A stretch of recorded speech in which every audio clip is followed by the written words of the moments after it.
오늘의 성경 말씀은 민수기 26장, 제가 보고 있는 성경 239면입니다. 우리 함께 교독으로 읽도록 하겠습니다. 제가 먼저 읽고 그 다음에 읽고 교독으로 읽겠습니다.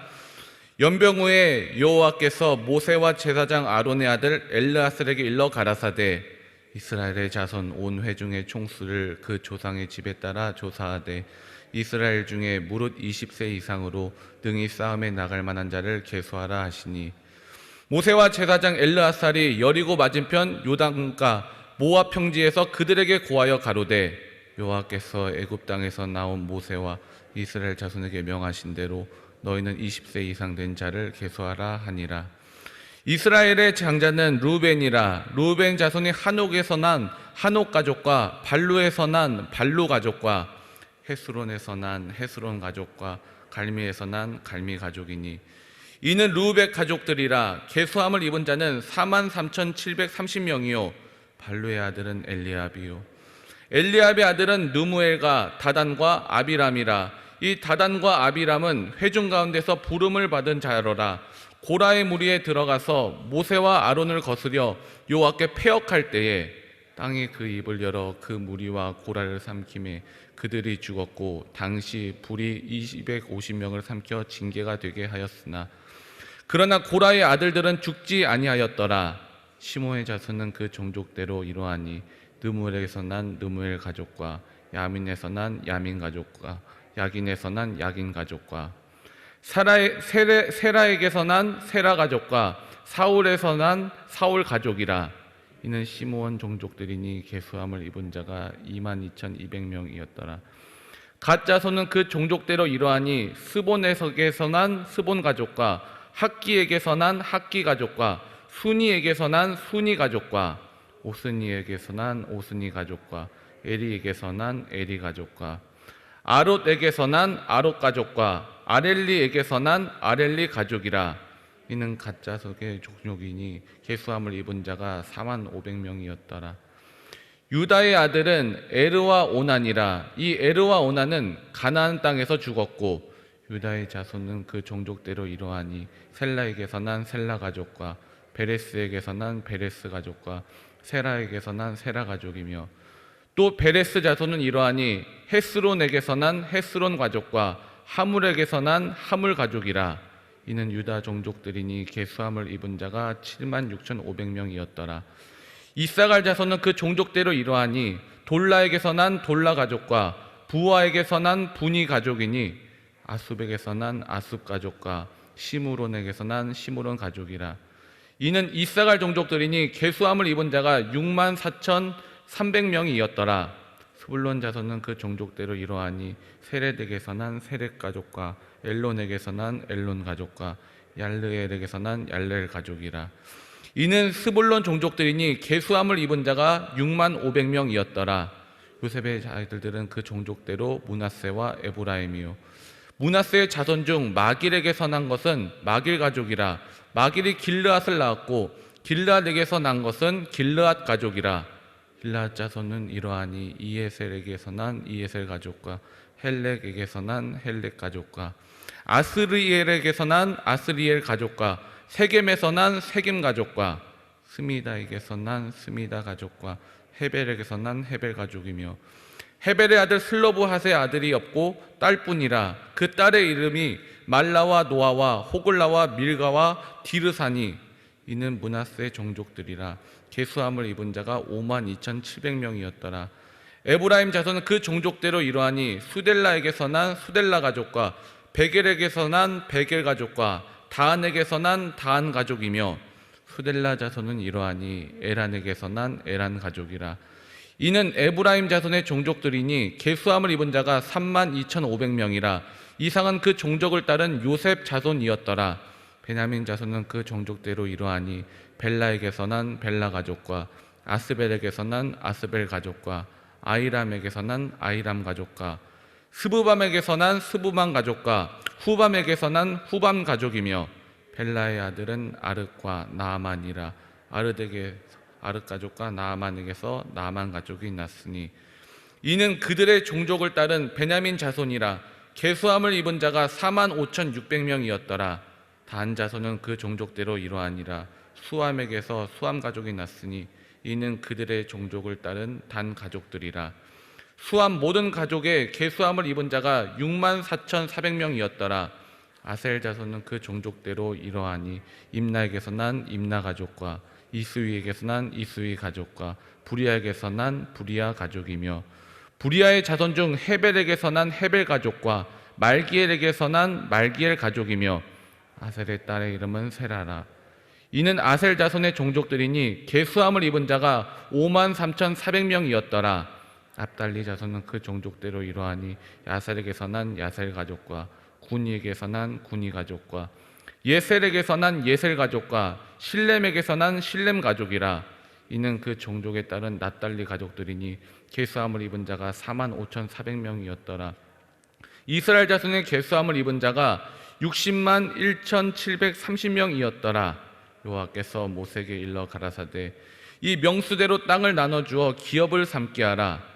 수가 많은 자에게는 기업을 많이 줄 것이요 수가 적은 자에게는 기업을 적게 줄 것이니 그들의 계수함을 입은 수대로 각기 기업을 주되 오직 그 땅을 제비 뽑아 나누어 그들의 조상 지파의 이름을 따라 얻게 할지니라. 그 다소를 물러나고 그 기업을 제비 뽑아 나눌지니라. 레위인의 계수함을 입은 자는 그 종족대로 이러하니 게르손에게서 난 게르손 가족과 고핫에게서 난 고핫 가족과 무라리에게서 난 무라리 가족이며 레위 종족들은 이러하니 림니 가족과 헤블론 가족과 말리 가족과 무시 가족과 고라 가족이라. 고핫은 아므람을 낳았으며 아므람의 처 이름은 요게벳이니 레위의 딸이요 애굽에서 레위에게서 난 자라. 그가 아므람에게서 아론과 모세와 그 누이 미리암을 낳았고 아론에게서는 나답과 아비후와 엘르아살과 이다말이 났더니 나답과 아비후는 다른 보를 여호와 앞에 드리다가 죽었더라. 레위인의 1개월 이상으로 계수함을 입은 모든 남자가 23,000명이었더라. 그들은 이스라엘 자손 중 계수에 들지 아니하였으니 이는 이스라엘 자손 중에서 그들에게 준 기업이 없음이었더라. 이는 모세와 제사장 엘르아살의 계수한 자라. 그들이 여리고 맞은편 요단가 모압 평지에서 이스라엘 자손을 계수한 중에는 모세와 제사장 아론이 시내 광야에서 계수한 이스라엘 자손은 한 사람도 들지 못하였으니 함께 하시겠습니다. 이는 여호와께서 그들에게 대하여 말씀하시기를 그들이 반드시 광야에서 죽으리라 하셨음이라. 이러므로 여분네 아들 갈렙과 눈의 아들 여호수아 외에는 한 사람도 남지 아니하였더라. 아멘. 다 함께 효화행복 보도록 하겠습니다. 효화행복은 약속의 땅을 향한 준비, 8월 30일 본문입니다.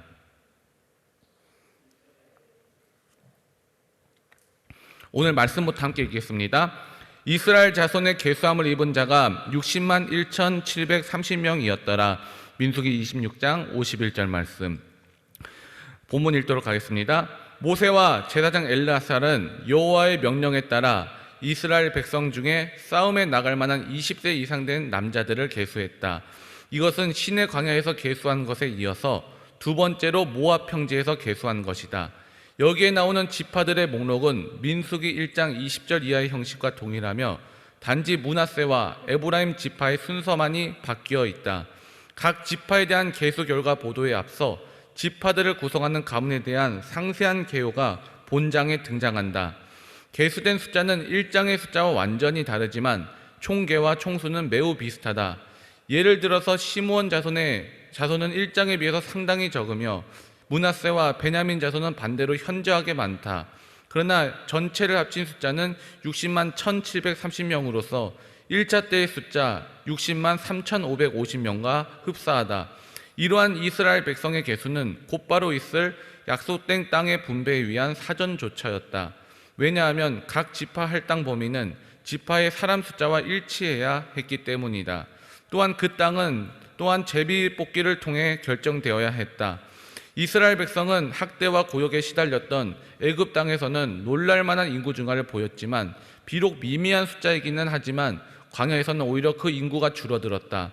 이는 이스라엘 백성이 광야 40년 동안 하나님의 임재와 인도를 경험하면서도 오히려 하나님의 뜻을 무시하고 불평과 원망을 일삼는 죄를 범한 결과다.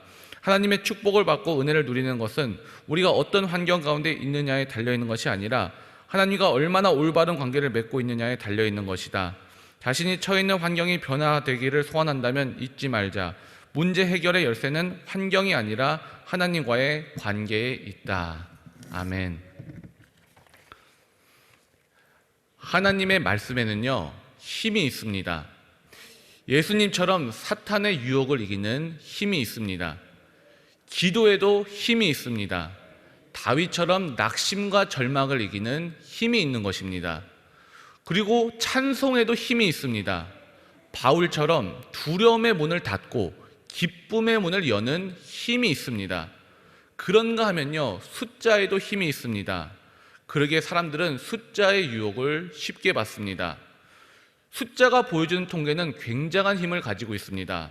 누구의 지지율이 몇 프로였더라, 코로나 감염자가 어디서 몇 명 발생했다더라, 이런 숫자에 따라서 기분이 좋아지기도 하고 나빠지기도 하고 힘이 생기기도 하고 힘이 빠지기도 합니다. 사실 하나님께서는요, 숫자 세는 것을 그렇게 좋아하지 않으십니다. 왜냐하면요, 숫자를 신봉하고 숫자가 우리의 우상이 될 수도 있기 때문에 그렇습니다. 하지만 하나님께서 숫자를 세라고 하실 때도 있습니다. 그것은 하나님께서 이루시려고 하는 특별한 일과 하나님의 뜻을 보여주시기 위해서 숫자를 세라고 하십니다. 오늘 성경에서는요, 하나님은 이스라엘 백성들의 숫자를 세라고 하십니다. 1절과 2절 말씀 보겠습니다. 연병 후에 여호와께서 모세와 제사장 아론의 아들 엘르아살에게 일러 가라사대 이스라엘 자손의 온 회중의 총수를 그 조상의 집에 따라 조사하되 이스라엘 중에 무릇 20세 이상으로 능히 싸움에 나갈 만한 자를 계수하라 하니. 이스라엘의 인구조사는요, 이것이 처음이 아닙니다.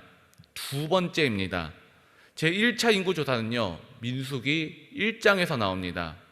그러나 이때의 인구조사는 민수기 26장의 인구조사하는 목적이 틀립니다. 민수기 1장의 인구조사는요, 전쟁에 나갈 수 있는 사람이 몇 명인가, 싸울 수 있는 사람이 몇 명인지를 알기 위해서 12지파 중에서 20살 이상 된 남자의 숫자를 계수했습니다. 이제 하나님은 가나안을 바로 앞에 두시고 다시 2차 인구조사를 하라고 말씀하십니다. 그런데 1차 인구조사와 2차 인구조사를 비교해보면 몇 가지 다른 점을 우리가 발견할 수 있습니다. 첫째로 1차 계수 때는요, 각 지파마다 이런 말씀을 하셨습니다. 전쟁에 나갈 만한 모든 자를 계수하라. 루벤 지파를 계수할 때도, 시므온 지파를 계수할 때도, 갓 지파, 유다 지파, 이사갈 지파, 스브론 지파를 계수할 때도 모두 이런 말씀을 하십니다. 그런데 2차 인구조사를 할 때는 이런 말이 없으셨습니다. 그리고 두 번째 다른 점은 1차 계수할 때 누구랑 같이 했습니까? 바로 모세와 형 제사장 아론과 함께 했었습니다. 하지만 2차 계수 때는요, 모세와 제사장 엘르아살이 2차 계수를 같이 합니다. 이 엘르아살은 누구입니까? 바로 형 아론의 아들입니다. 모세의 조카가 되는 것입니다. 모세가 1차 계수를 할 때 형 아론과 했는데 이제 그 형은 떠나고 조카 엘르아살과 함께 계수를 하는 것입니다. 여러분 한번 생각해 보시기 바랍니다. 형 아론이 세상을 떠나고 조카 엘르아살과 인구조사를 하는 모세의 마음이 어떠했을지 한번 생각해 보시기 바랍니다. 모세는 지금 나이가 120세가 되었습니다. 누나 미리암도 세상을 떠났습니다. 그리고 형 아론도 이미 세상을 떠났습니다. 그러니 조카 엘르아살과 함께 이스라엘 백성들을 계수하는 심정이 어떻겠습니까? 아마 시편 90편의 모세의 고백처럼 밤의 한순간 같은 인생, 아침에 돋는 풀과 같은 인생, 순식간에 날아가는 것 같은 인생, 그리고 세대 교체에 대해서 실감했을 것입니다. 제2차 인구조사를 하는 가운데 그와 처음 애굽을 출발했던 사람들, 또 그와 함께 광야길에 들어섰던 사람들, 그와 생사고락을 함께 했던 낯익은 얼굴들이 이제는 아무도 없는 것을 새삼스럽게 깨달았을 겁니다. 광야 40년을 지나온 동안 자신을 잘 따랐던 사람이건 또 반항했던 사람이건 다 세상을 떠나고 그의 곁에는 이제 아무도 없다는 것을 알게 되었을 것입니다. 그러니 출애굽 상황을 전혀 알지 못하는 다음 세대를 데리고 가나안 목전에 선 그의 심정은 어떻겠습니까? 아마 이런 생각에 잠겼을 것입니다. 이제는 누구 차례인가? 이제는 내 차례가 아닌가? 이제는 내가 떠나야 할 차례구나. 우리 누나 미리암이 갔던 길, 그리고 우리 형 아론이 갔던 길, 이제는 내가 가야 한다는 이런 깊은 생각에 잠기지 않았겠습니까? 세 번째 다른 점은요, 2차 계수는 각 종족별, 부족별로 이름이 거론되었다라는 겁니다. 1차 인구조사는 앞서서 말씀드린 것처럼 전쟁을 위한 계수였습니다. 하지만 2차 계수는 가나안 땅을 앞두고 인구수에 따라서 땅을 공평하게 분배하기 위한 조사였습니다. 인구 숫자가 많은 부족은요, 그만큼 많은 땅을 받게 될 것입니다. 이에 반해서 숫자가 적은 부족들은 적은 면적의 땅을 받게 될 것입니다. 하지만 땅의 위치를 결정하는 것은 요즘 많이 이야기하는 공정과 정의, 공평과 평화를 위해서 제비뽑기로 결정했습니다. 제비뽑기는 땅을 분배할 때 척박함과 비옥함으로 인해 생기는 시기와 분쟁, 또 불평과 불만의 요소를 없애기 위한 것이었습니다. 그리고 그 뽑은 결과가 전적인 하나님으로부터 왔다는 것을 인정하기 위함이었습니다. 이렇게 해서 인구조사를 해보니까 전체 숫자가 달라졌어요. 민수기 1장 처음 계수할 때는 60만 3,550명이었습니다. 그런데 오늘 말씀의 민수기 26장에서는요 60만 1,730명이었습니다. 민수기 26장 51절 함께 읽어보겠습니다. 이스라엘 자손의 계수함을 입은 자가 60만 1,730명이었더라. 숫자가 줄었어요. 그러나 많이 줄지는 않았습니다. 불과 1,820명이 줄었습니다. 거의 비슷한 숫자가 유지되었습니다. 여러분, 이것이 바로 은혜입니다. 광야는요, 사람이 살 수 없는 땅입니다. 먹을 것과 마실 것이 없는 척박한 땅입니다. 길이 없는 곳이에요. 내일을 약속할 수 없는 죽음의 땅입니다. 그야말로 미래가 보이지 않는 것입니다. 이런 광야를 40년이나 지났음에도 불구하고 이스라엘 백성들의 숫자가 그렇게 많이 줄지 않았다라는 것입니다. 광야 40년 동안 치열한 전쟁도 있었고요, 금송아지를 만들어 섬기는 불신앙과 반역으로 고라 자손처럼 심판을 받아 죽기도 했고, 앞에 있는 민수기 25장 말씀에 보면요, 음행으로 말미암아 연병으로 2만 4천 명이 죽기는 했지만 인구 총수는 1차 인구 조사 때와 별 차이가 없었습니다. 하나님은 이를 통해서 모세와 이스라엘 백성들에게 하나님의 은혜를 생각하게 한 것입니다. 그렇게 하나님을 배반하고 불평하고 원망했어도 불구하고 하나님의 은혜는 사라지지 않는다. 하나님의 은혜는 변함이 없다. 변함없는 하나님의 은혜를 생각하고 감사하는 시간이 되었을 것입니다. 여러분, 우리도 여기서 우리가 살아온 날을 한번 되돌아보시기 바랍니다. 내가 어떤 길을 걸어왔는가? 내가 어떤 길을 걸어왔으며 하나님께서 인생의 고비고비마다 어떤 은혜를 나에게 베풀어 주셨는가? 지금까지 우리가 살아온 것은요, 단순히 우리 노력만이 아닙니다. 지금까지 우리가 지내온 것은 주님의 크신 은혜입니다. 하나님의 은혜이심을 꼭 기억하시기 바랍니다. 이 하나님의 은혜를 아는 사람들이 마음에 새겨야 할 삶의 원칙들이 있습니다. 첫째로 성장해야 된다라는 것입니다. 무엇이 성장해야 되는가? 우리의 신앙이 성장해야 된다라는 것입니다. 그리스도인들에게 가장 큰 관심과 고민거리 중에 하나는 바로 성장하는 것입니다. 신앙의 성장과 신앙의 성숙에 대한 고민입니다. 아이를 가진 부모의 걱정이 있어요. 이것은 아이가 잘 자라지 않는 거예요. 키가 자라고 몸이 자라고 지혜가 자라야 되는 것입니다. 신앙적으로도 마찬가지예요. 만약에 우리의 믿음이 자라지 않고 신앙의 성장이 더딘다면요, 평생 영적 미숙아 상태에 머물 것입니다. 오늘 말씀을 묵상하면서 인격적으로 다가오신 하나님을 만난 첫 시간을 한번 기억해 봤어요. 하나님의 은혜에 감사하며 감격에 넘치는 시간이었습니다. 또 그때와 비교해서 또 지금 나의 신앙은 얼마나 성숙하고 성장했는지를 돌아보게 되었습니다. 주님과의 첫 만남, 첫 신앙, 첫 사랑, 모든 것이 처음에는요 새롭고 풋풋하고 그런 싱그러움이 있었던 것 같습니다. 그러다 세상이 좋아 보여서 잠시 한눈을 팔 때도 있었어요. 하지만 그럼에도 불구하고 다시 찾아오신 주님을 만나고 주의 길로 돌아온 경험은요 좋은 신앙의 추억으로 남아 있습니다.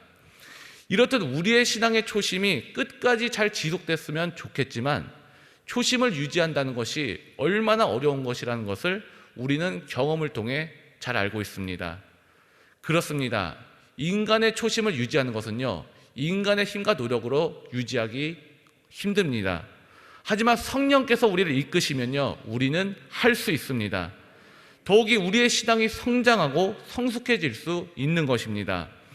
성령 하나님께서 임하셔서 우리의 삶을 지도하시고 인도하시기를 간구하시기 바랍니다. 그럴 때 우리의 신앙은 퇴보하지 않고 독수리 날개쳐 올라온 같이 계속해서 성장할 것입니다. 두 번째로요, 하나님의 은혜를 아는 사람들은 바르게 성장해야 된다라는 것입니다. 잘 성장하는 것은 중요합니다. 하지만 바르게 성장해야 되는 것이에요. 에베소서 4장 13절은 이런 말씀이 있습니다. 제가 읽어드릴게요. 우리가 다 하나님의 아들을 믿는 것과 아는 일에 하나가 되어 온전한 사람을 이루어 그리스도의 장성한 분량에 충만한 데까지 이르리니 라고 말씀하고 있습니다. 또 에베소서 4장 15절은 이렇게 말씀하십니다. 오직 사랑 안에서 참된 것을 하여 범사에 그에게까지 자랄지라. 그는 머리니 곧 그리스도라. 우리의 머리 되시고 모범 되신 그리스도의 장성한 분량에 이르기까지 성장하기를 원하시는 것이 바로 하나님의 뜻입니다. 우리의 신앙이 바르게 성장하는 것은요, 이 말씀과 같이 예수님을 믿고 또 예수님을 알아서 그리스도의 장성한 분량에까지 성장해서 예수님을 닮아가는 것입니다.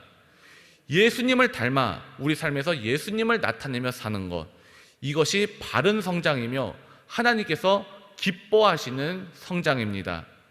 오늘은요 며칠인지 아세요? 오늘 8월 30일입니다. 이제 내일만 지나면 이제 9월입니다. 1월부터 8월까지 지켜주시고 함께 하신 하나님의 은혜에 감사하시기 바랍니다.